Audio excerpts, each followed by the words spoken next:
Move that this House do now adjourn. The question is that this House do now adjourn. Munira Wilson. Thank you very much, Madam Deputy Speaker. And can I start by congratulating you on your election? It is a pleasure to see you in the chair.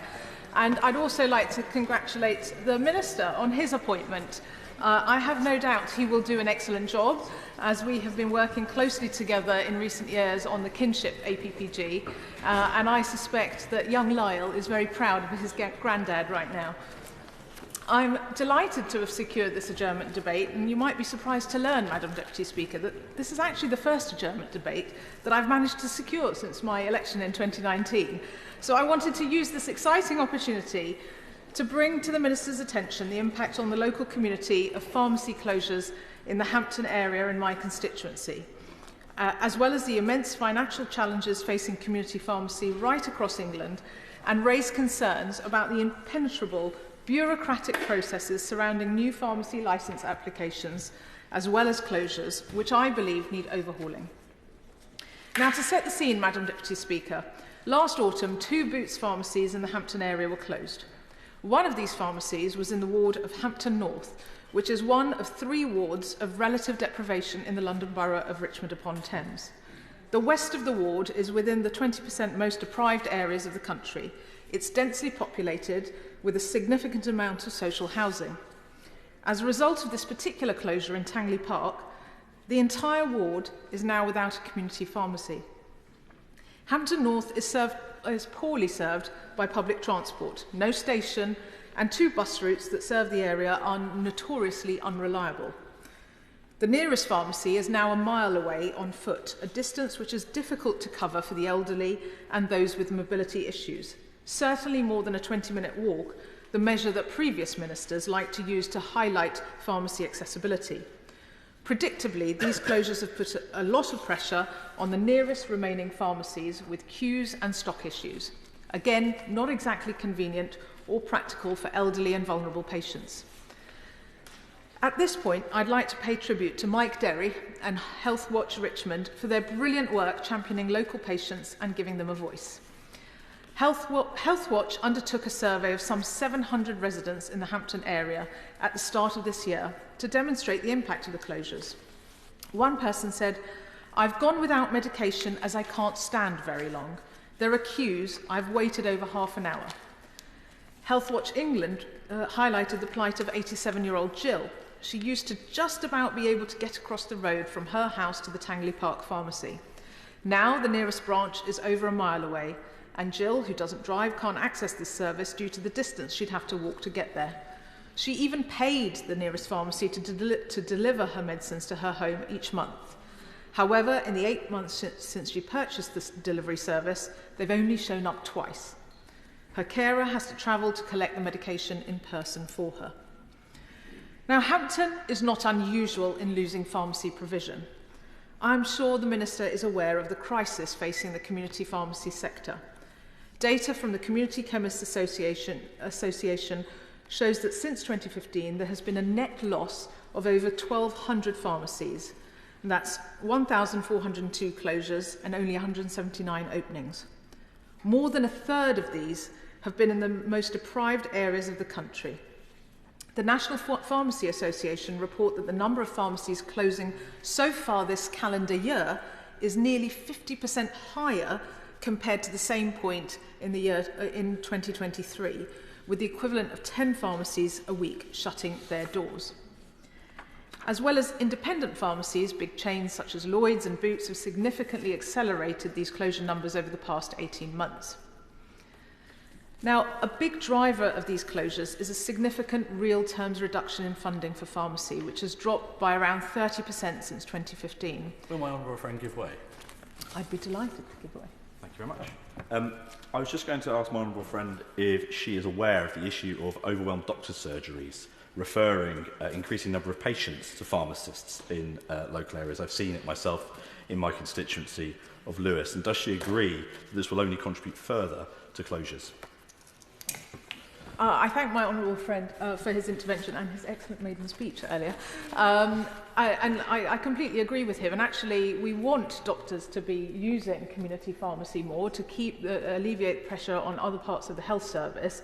But frankly, if the pharmacies aren't there, the remaining ones are getting overwhelmed. And certainly talking to local doctors, local GPs in the Hampton area following these closures, they were desperate to see more provision. They thought about trying to set up their own community pharmacy provision, but they just couldn't make the numbers add up. And that's because of this funding shortfall that I was just talking about.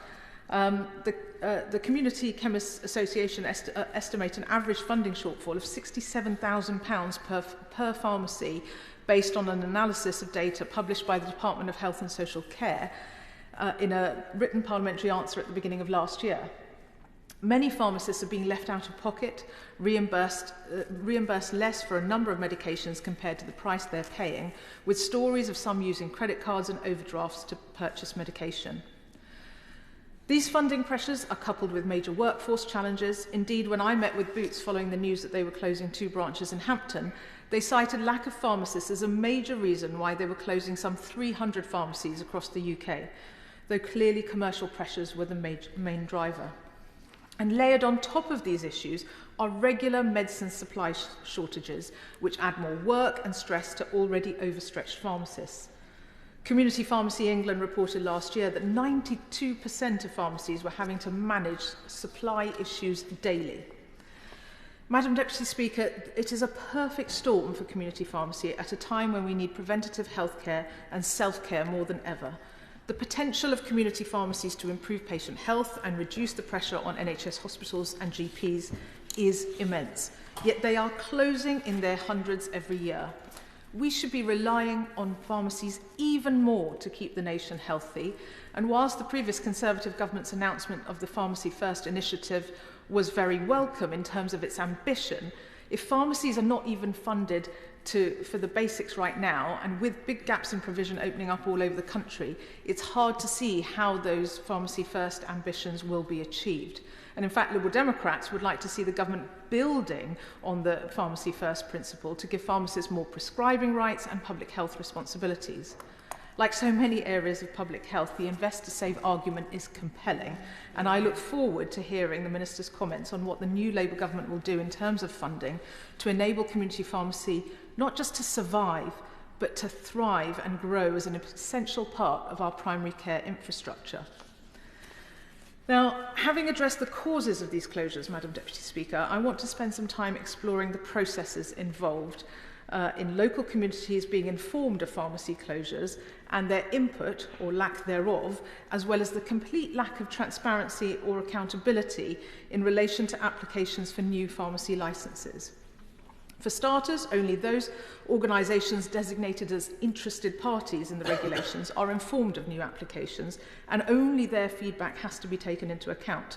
Anyone else interested, such as me as a local MP, needs to make a freedom of information request unless somebody in the local health community passes on the information to me, and my views and other people's views in the community can be ignored. Now, to describe the bureaucratic process that sits around new applications as Byzantine would be generous. I hope the Minister and Madam Deputy Speaker and other honourable members will bear with me whilst I try to explain what happened in Hampton, where we are part of the South West London Integrated Care Board.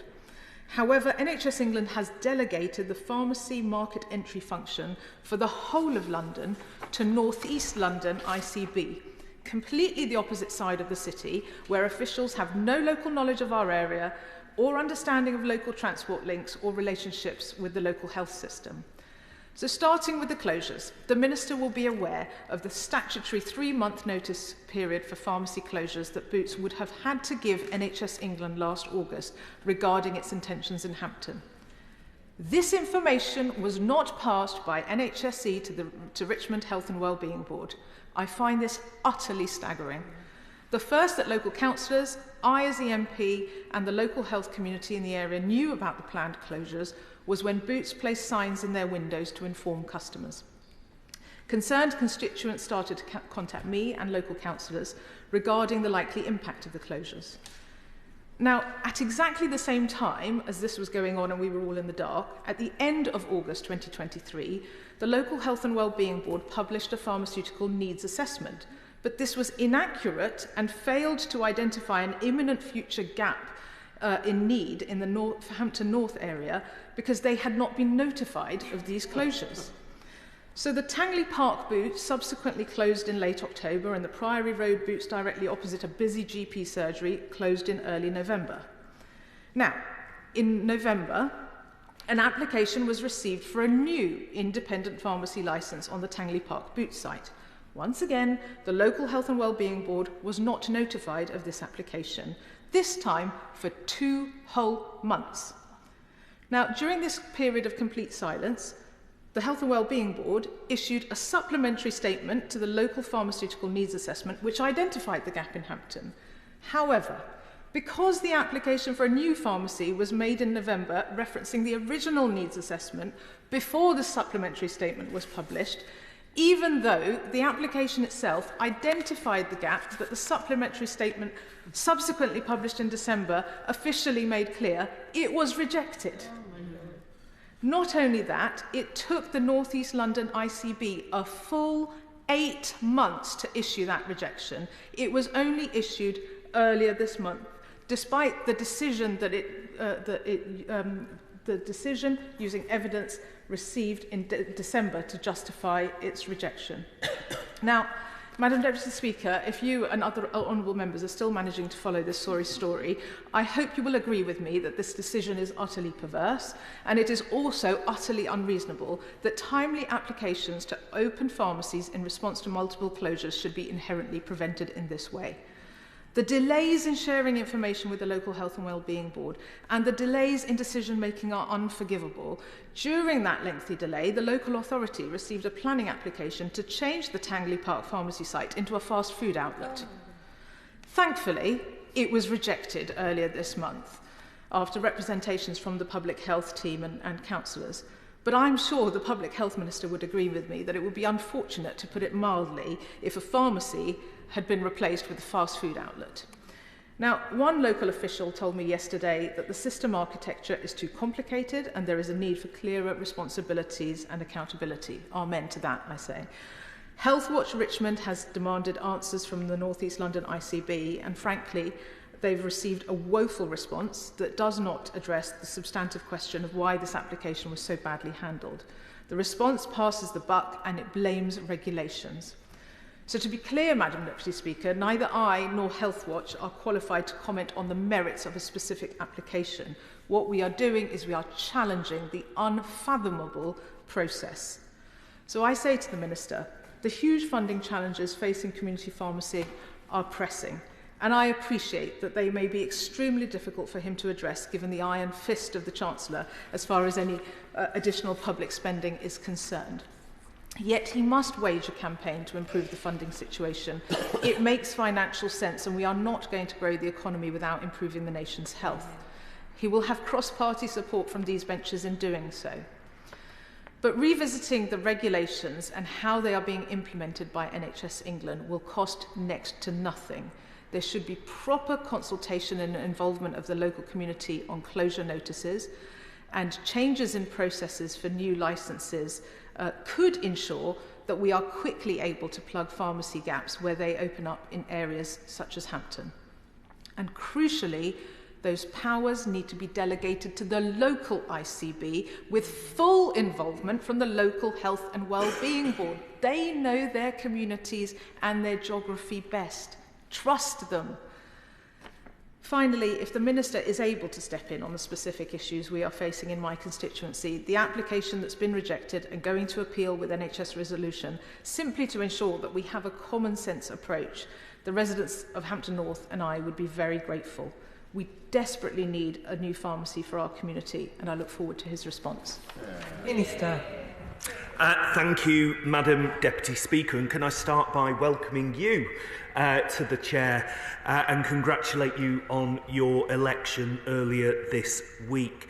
I also want to congratulate the Honourable Member for Twickenham on securing what is an absolutely crucial debate, not just for the specifics of the case in her constituency, but for the precedent that then sets as we plan community pharmacy around England. I also want to assure her that, having missed out on his week in London for Whit half term because somebody called a general election, Lyle is already on his way down to London as I speak with Alison, so we can do London as tourists this weekend. Madam Deputy Speaker, I'm responding on behalf of my honourable friend, the member for Aberfan Maesteg, who leads on this area, but I want to start by paying tribute to pharmacists. It's a credit to them that surveys show that 9 in 10 people who visit pharmacies feel positive about their experience. Colleagues appreciate how accessible pharmacies in towns and villages across our country are. But for too long, governments have failed to recognise their essential role in safeguarding the nation's health, not least in my own constituency of Gorton and Denton. This government knows people who work in pharmacies are highly trained specialists, and we are committed to helping pharmacists and pharmacy technicians reach their full potential. They already provide vital advice on prescriptions, over-the-counter medicines and on minor ailments. But pharmacies don't just dispense medicines and proffer advice, important though that is. They must do much more than that. Many already offer blood pressure checks, flu and COVID-19 vaccinations, contraception consultations, and treatment for the 7 conditions covered by the Pharmacy First service.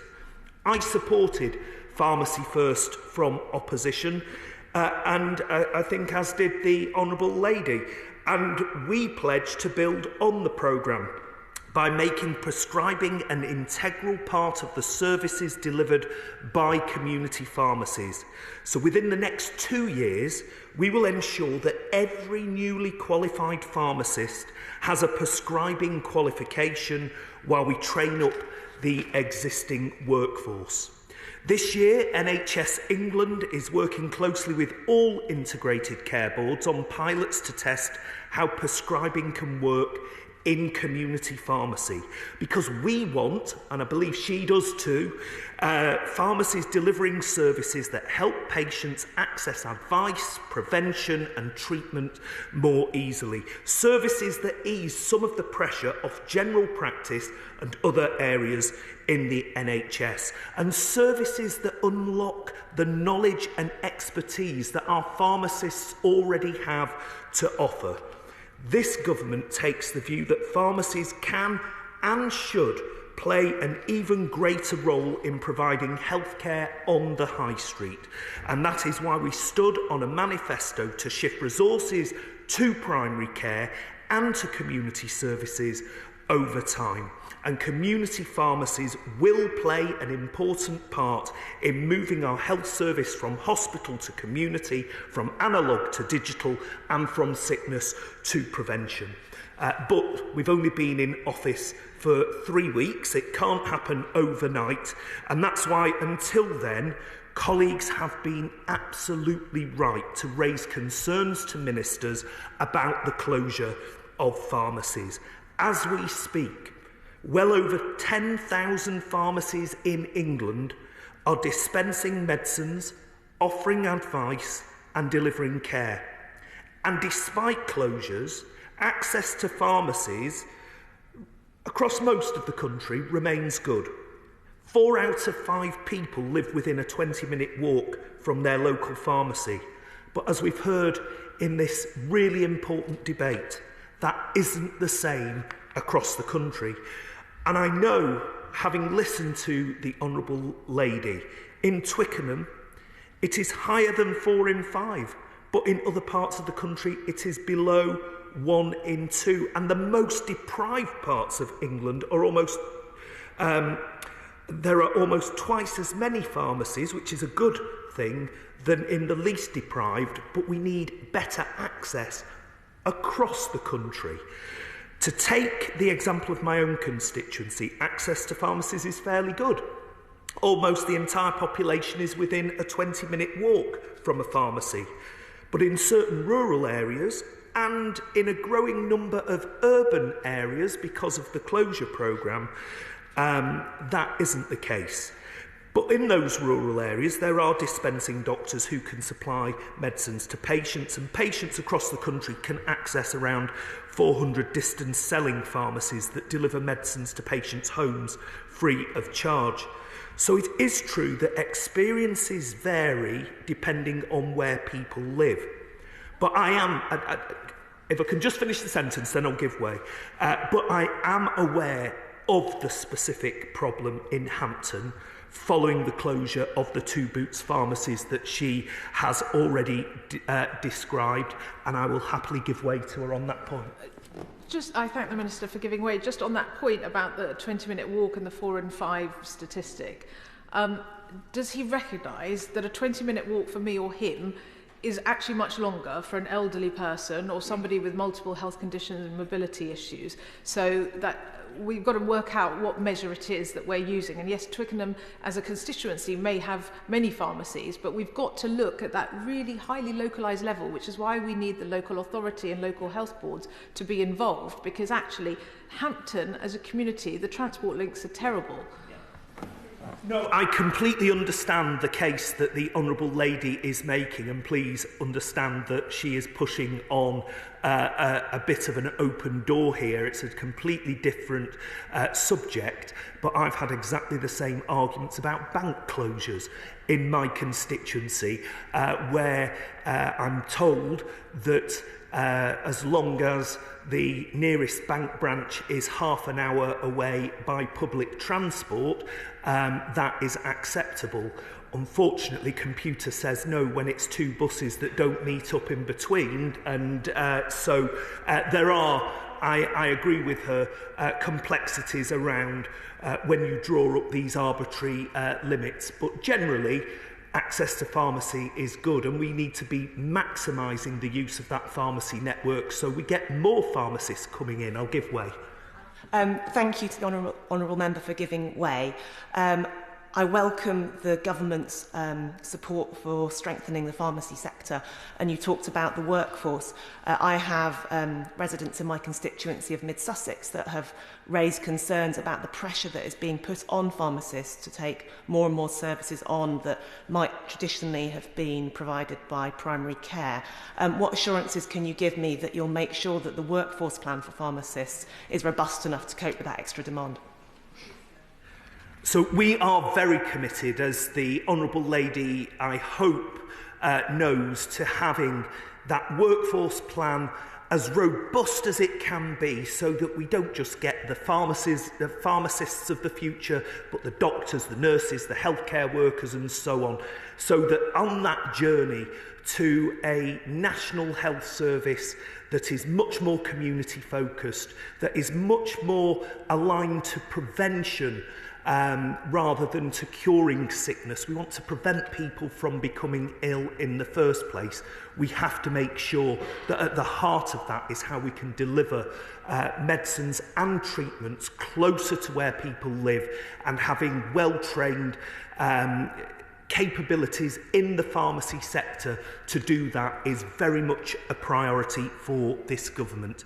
Madam Deputy Speaker, returning to the issue of the 2 Boots closures in Hampton, I know my honourable friend, the member for Aberfan Maesteg, is aware of these closures as well, and he has promised to me and to communicate to her that he will be keeping a very close eye on what is happening on the ground in her area. On the Honourable Lady's specific point about bureaucracy, I can assure her the regulatory framework is always under review, and we are keen as a new government to make improvements wherever we can, and I'm sure my officials will have heard the case that she has made today. After the Honourable Lady kindly reached out to me prior to this debate, I instructed officials to ask her ICB to consider her concerns again. I hear that she's had a reply that wasn't particularly helpful, and again I hope that her ICB is watching this debate, is listening to the case that she has made, and is listening to me as the Minister from the dispatch box to say that these are issues we take seriously. Good access to pharmacy services is important to her constituents, and it is important to constituents of members from right across the House, and we need to make sure that that network is protected and is enhanced.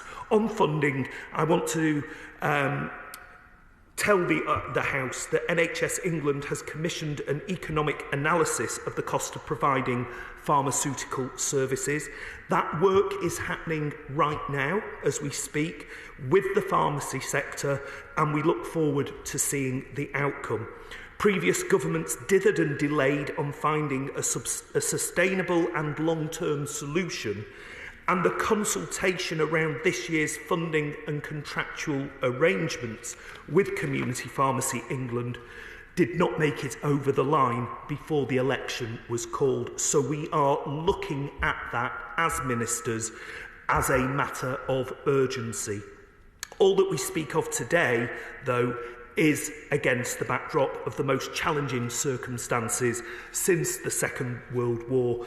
That's why the Chancellor is carrying out an urgent assessment of our spending inheritance and will be presenting the results to Parliament before the summer recess, so that the findings can inform every spending decision we make.